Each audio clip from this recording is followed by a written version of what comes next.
Hello दोस्तों, मैं और एक शिवजी जी की सच्ची कहानी लेकर आया हूँ। मासूम सी वक्त। शंकर एक अनाथ लड़का था। उसको जंगल में रहने वाले शिकारियों के एक गिरोह ने पाला था। उसके पास कोई औपचारिक शिक्षा भी नहीं थी।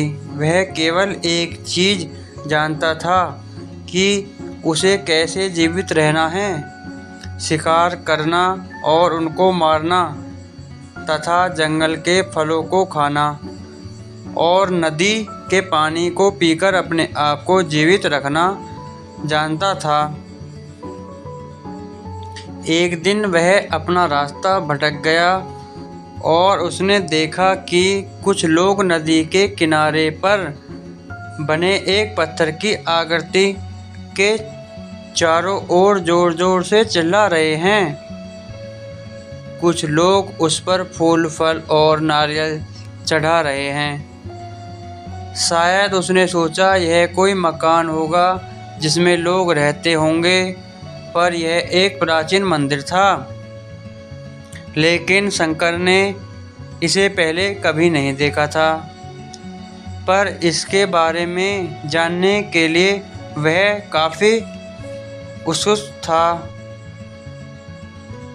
उसने तब एक इंतज़ार किया जब तक कि लगभग सभी लोग उस मंदिर से नहीं चले गए।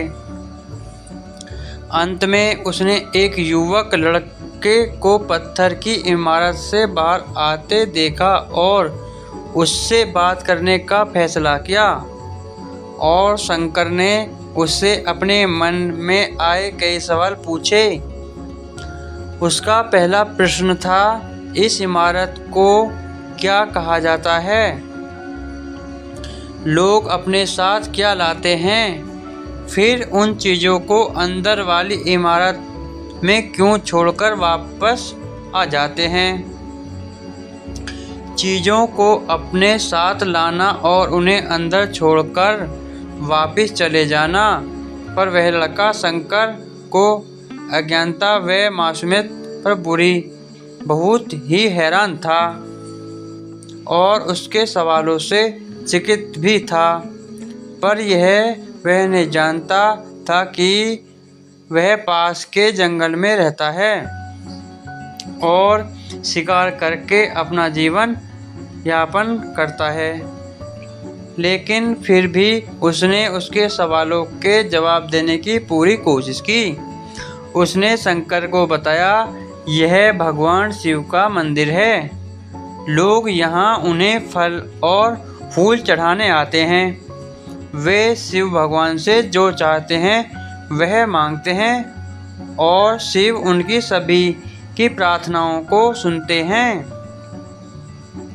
यह सुनकर शंकर तुरंत मंदिर जाना चाहता था। लड़के ने उसे अंदर का रास्ता दिखाया और शिवलिंग के बारे में बताया।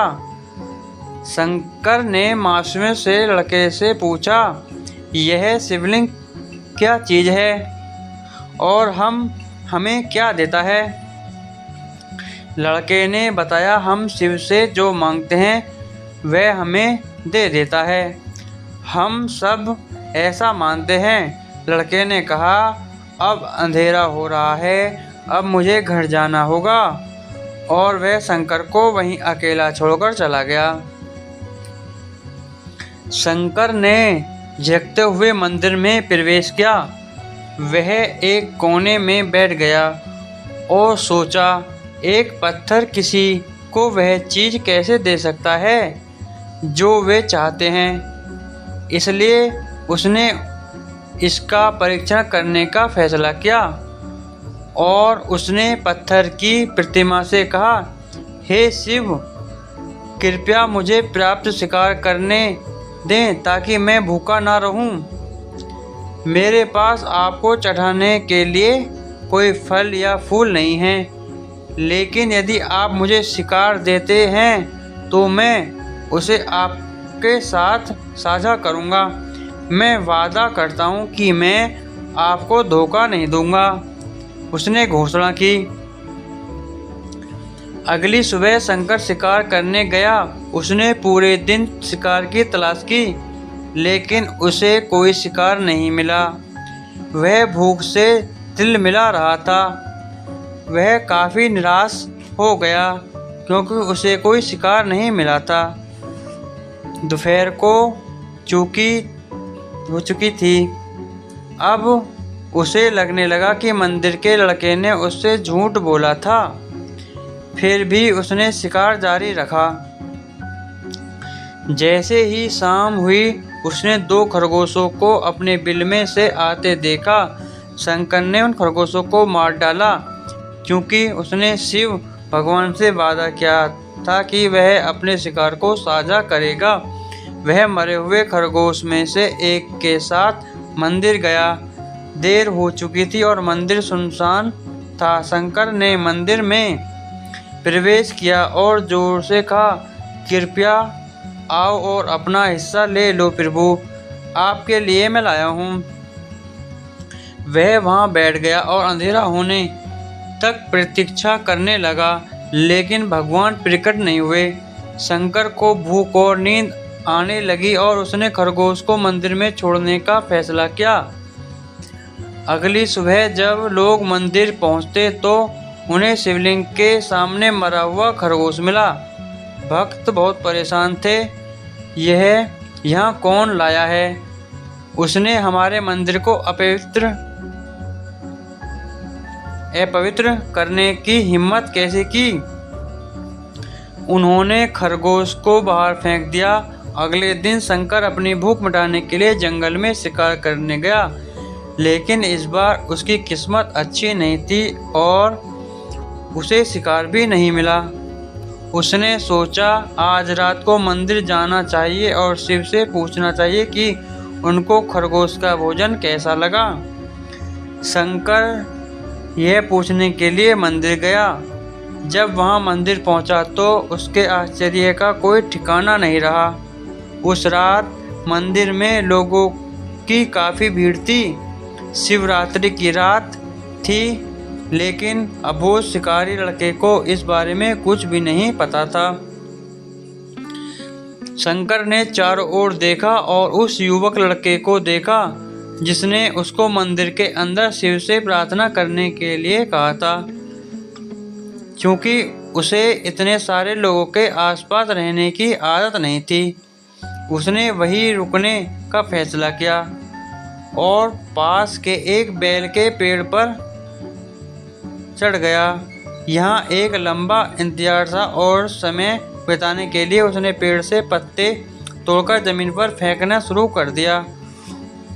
उसे अज्ञात पेड़ के नीचे एक छोटा सा शिवलिंग था, जिसकी पूजा लंबे समय से नहीं की गई थी। शंकर के द्वारा फेंके गए बेल के पत्ते उस शिवलिंग पर गिरे। शंकर भजनों से मंत्रमुग्ध हो गया और धीरे धीरे सातगाना और पंचाक्षरी मंत्र का जाप करना शुरू कर दिया। रात भोर में बदल गई और सभी भक्त मंदिर से चले गए। शंकर पेड़ से उतरा और मंदिर में प्रवेश किया। उसने देखा कि शिवलिंग की आंखों पर लाल निशान थे। वे कुमकुम से थे जो लोगों ने चढ़ाए थे, लेकिन शंकर को यकीन था कि शिव की उनकी आंखों में रोशनी हो रही है। उसने शिव की खेदजनक स्थिति के रूप में जो कुछ भी महसूस किया, उसके लिए उसे बहुत दुख हुआ। वह उनकी मदद करना चाहता। उसने सोचा, शिव यहाँ अकेले रहते हैं और बीमार होने पर उनकी देखभाल करने वाला कोई नहीं है। जब तक भक्त उनसे मिलने नहीं आते, उन्हें भोजन भी नहीं मिलता।